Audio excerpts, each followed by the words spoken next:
샬롬.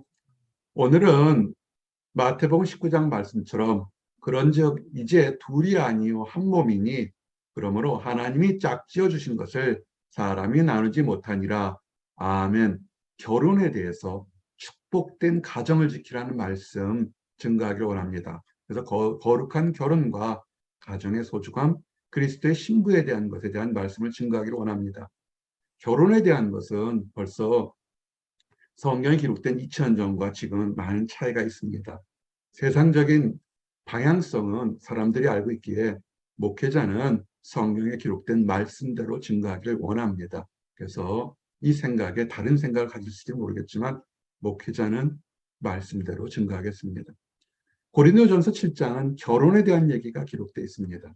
사도 바울은 결혼을 대했을 때 여러 가지 사랑해서 결혼하냐, 물론 복 받으려 결혼하나, 기업을 늘리고 결혼하나, 여러 가지 결혼관이 있겠지만 사도 바울은 거룩하기 위해서 결혼하라 얘기를 합니다.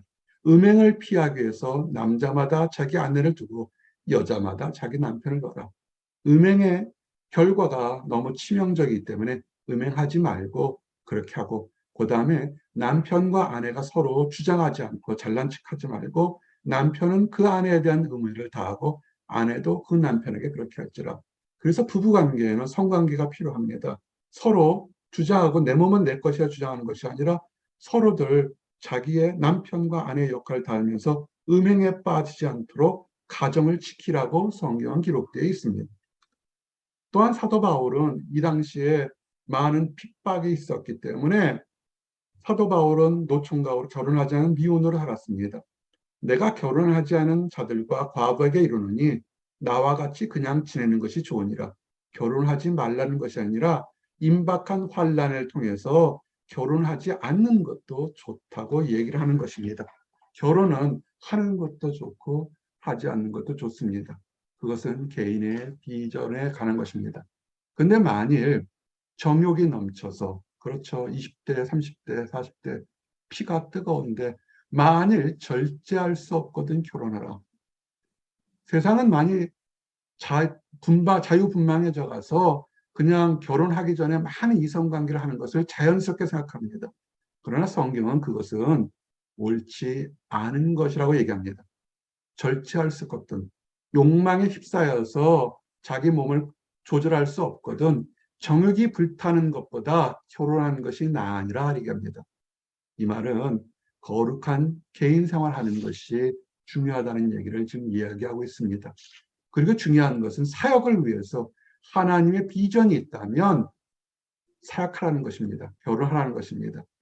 믿는 자매가 믿지 않는 형제와 결혼해도 됩니다. 왜? 믿는 자매를 통해서 믿지 않는 형제와 믿음을 가질 수 있기 때문인 것입니다.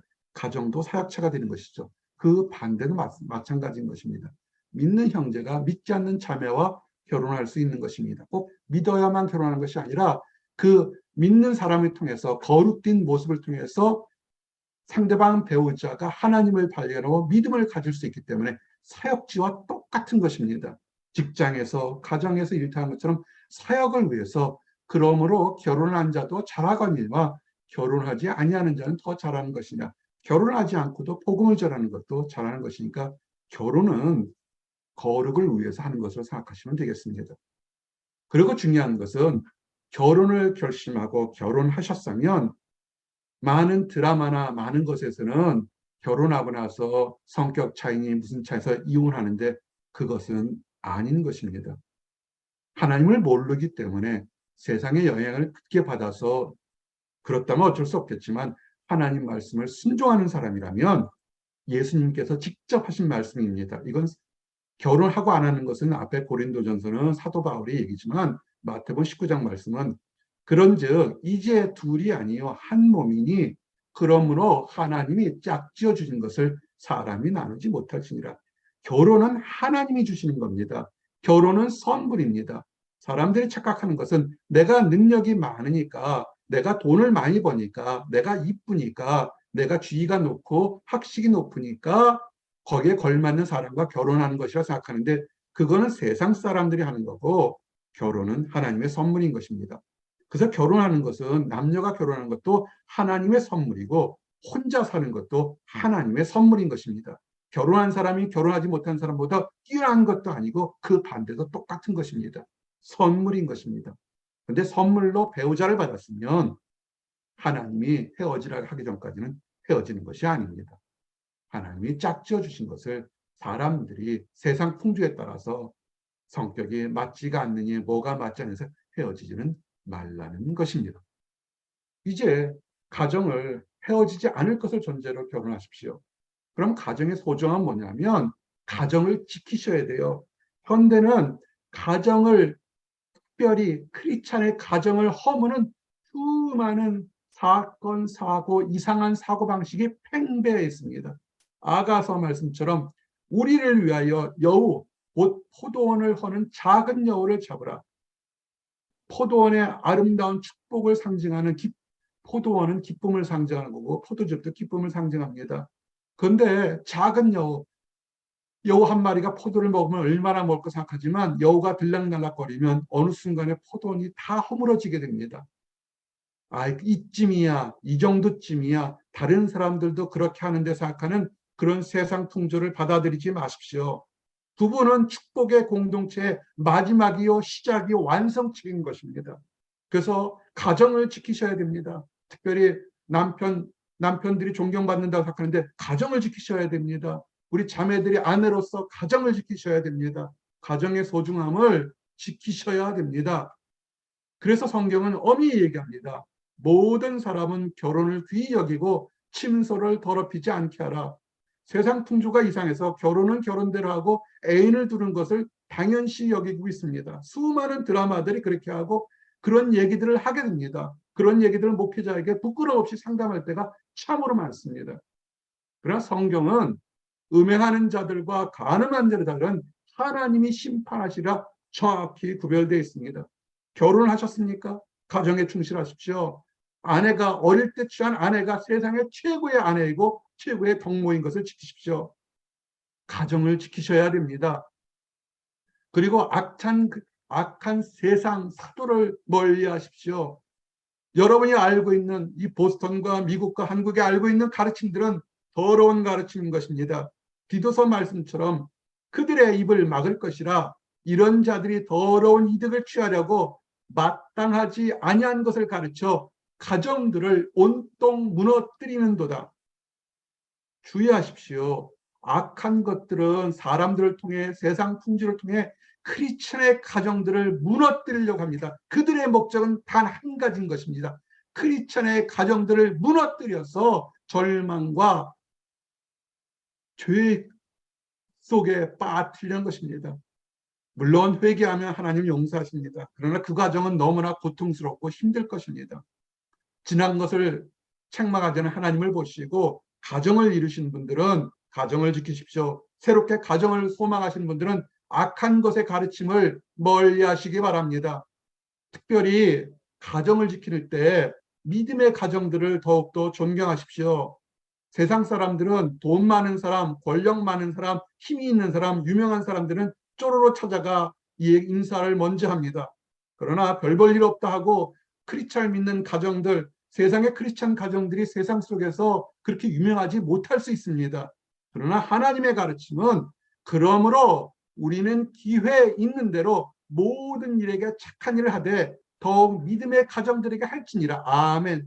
크리스찬들은 믿지 않는 사람들에게 선한 일을 해야죠. 직장에서도 가정에서도 크리스찬들이 내가 크리스찬이기 때문에 때로는 참고 용서하고 용납하는데 그런데 때로는 같은 믿음의 사람들을 함부로 무시하거나 폄하하면 이것은 잘못된 것입니다. 믿음의 가정들에게 더욱더 잘하셔야 됩니다. 믿음을 가리키는 목자의 가정들, 하나님의 장로 가정들에게 더욱더 잘하셔야 됩니다. 하나님께서 명령하시는 것입니다. 믿음의 가정들에게 더욱더 잘하십시오. 여러분의 부모님이 믿음의 가정이십니까? 그럼 더욱더 잘하십시오. 부모님에게 잘해야 되고 믿음의 가정이기 때문에 저로 잘하셔야 됩니다. 여러분의 자녀가 하나님을 믿습니까? 더욱더 잘하셔야 됩니다. 믿음의 자녀이기 때문에 더욱더 잘하셔야 되는 겁니다. 그렇기 때문에 이 말씀은 부부뿐만 아니라 서로 사랑하고 섬기라는 것입니다. 많은 것에 섹시즘이 있고 레이시즘이 있고 남녀차별이 있는데 성경은 그런 것이 없습니다. 2000년 전에 그렇게 기록되어 있지 않습니다.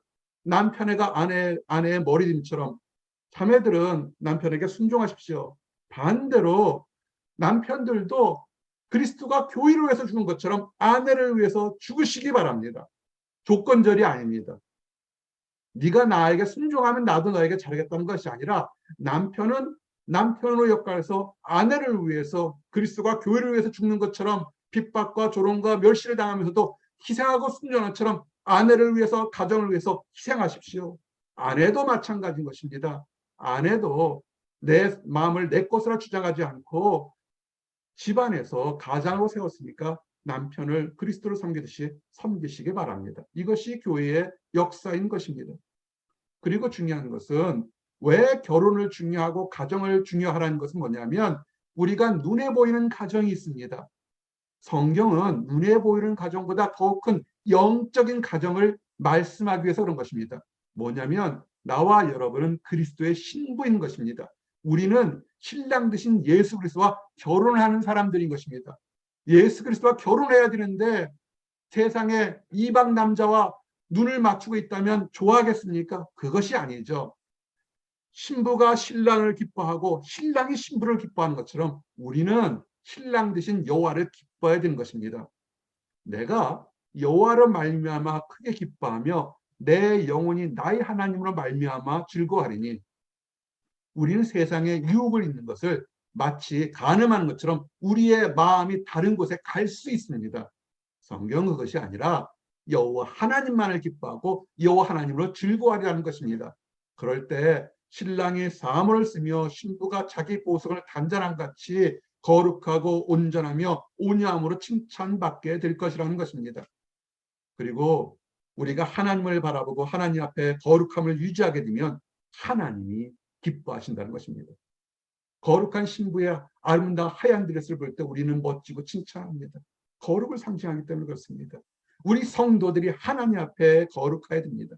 마치 청년이 처녀와 결혼함 같이 네 아들들이 너를 취하겠고 신랑이 신부를 기뻐함 같이 내 하나님이 너를 기뻐하시리라. 아멘. 결혼을 앞두고 있는 우리 성도들 볼 때 신랑이 그 아름다운 신부를 얼마나 기뻐하겠습니까? 우리가 하나님 앞에서 거룩한 신부가 되어야 됩니다. 그래서 하나님이 우리를 기뻐하실 수 있도록 거룩함을 지켜야 되는 것입니다. 이제 마지막으로 혼인잔치에 초대된 사람들은 특별한 사람들이죠. 그죠? 아무나 초대하지 않습니다. 혼인잔치에 합당하고 혼인잔치에 함께 와서 기쁨을 맛볼 사람들인 것입니다. 우리는 이 땅 살면서 예수 그리스도와 결혼할 영적인 영원한 혼인잔치에 초대받은 것을 즐거워하셔야 됩니다. 천사가 내게 말하기를 기록하라. 어린 양의 혼인잔치에 청함을 받은 자들이 복이 있도다. 아멘. 나와 여러분이 하나님의 어린 양의 혼인잔치에 초대받은 것으로 믿고 있습니다. 이 초대를 받도록 그래야 우리가 그리스도의 신부가 되어서 기쁨이 차고 넘치는 것을 눈으로 볼 때까지 이 땅에서도 거룩하고 영적으로도 거룩하고 그래서 우리 주님이 이 땅에 오셨을 때 잘했다 칭찬받는 우리 모든 성도가 되시기를 원합니다. 성경의 말씀은 눈에 보이는 가정을 들어서 영원한 가정을 얘기하고 있습니다. 결혼은 거룩한 것입니다. 그저 개인적인 생각에 좋고 나쁨이 아니라 하나님이 짝지어 주신 것이고 하나님이 선물이기 때문에 사람이 함부로 맺고 끊는 것이 아닙니다. 이것을 아신다면 가정을 지키셔야 됩니다. 남편은 거룩하시고 아내도 거룩하시고 스포라에 든 모든 자녀들이 거룩할 때 가정은 축복의 근원이자 시작이자 완성체인 것입니다. 지키셔야 합니다. 이렇게 눈에 보이는 가정을 거룩하게 지키시는 것처럼 나와 여러분 모두가 그리스도의 신분으로서 거룩한 모습으로 우리 주님 그리스도의 신랑 되신 그리스도에게 칭찬받는 신부들이 되시기를 원합니다. 기도하시겠습니다. 하나님 감사합니다. 이 땅에 거룩한 결혼들을 예배하시고 선물로 주심을 인하여 감사합니다. 수많은 사람들 중에 아버지 짝을 맺게 하시고 이제는 둘이 아니요 한 몸이니 그러므로 하나님이 짝지어 주신 것을 사람이 나누지 못하려 이 놀라운 축복으로 아름다운 가정을 꾸며주게 하심을 감사합니다. 이 가정에서 함께 기도하고 찬양하며 자녀들이 한 상에 둘러 먹고 마시는 웃음꽃이 넘치도록 허락하여 주시옵소서. 가정을 지키며 가정의 평화가 넘치도록 허락하여 주시옵소서. 육신의 가정도 주님께서 이렇게 칭찬하시고 보호하시는 것처럼 우리가 그리스도의 신부가 되어서 영원한 신랑 되신 예수 그리스도와 함께 살도록 이 땅의 삶에 거룩하며 온전하며 하나님만을 바라볼 때 칭찬과 인정이 넘치도록 허락하여 주시옵소서. 그래서 주님이 오실 때 천국에서 우리 모두 기뻐하며 살 수 있도록 인도하여 주시옵소서. 아직 하나님을 알지 못하는 사람, 하나님을 알지 못하게 슬픈 과거를 가진 사람들 주님 다 용서하시고 새롭게 하심을 믿습니다. 그런즉 누구든지 그리스도 안에 있으면 새로운 피조물이라. 보라, 이전 것은 지나갔으니 새 것이 되었더라. 과거에 슬프고 억울한 것 다 지나가시고 새 것을 만들고 새로운 축복을 주시고 새로운 능력을 주신 예수의 사랑에 그 상처받은 사람들이 돌아와서 새로운 결혼, 새 축복된 시작을 하도록 허락하여 주시옵소서. 늘 감사드립니다. 예수 그리스도를 받들어 기도드렸습니다. 아멘.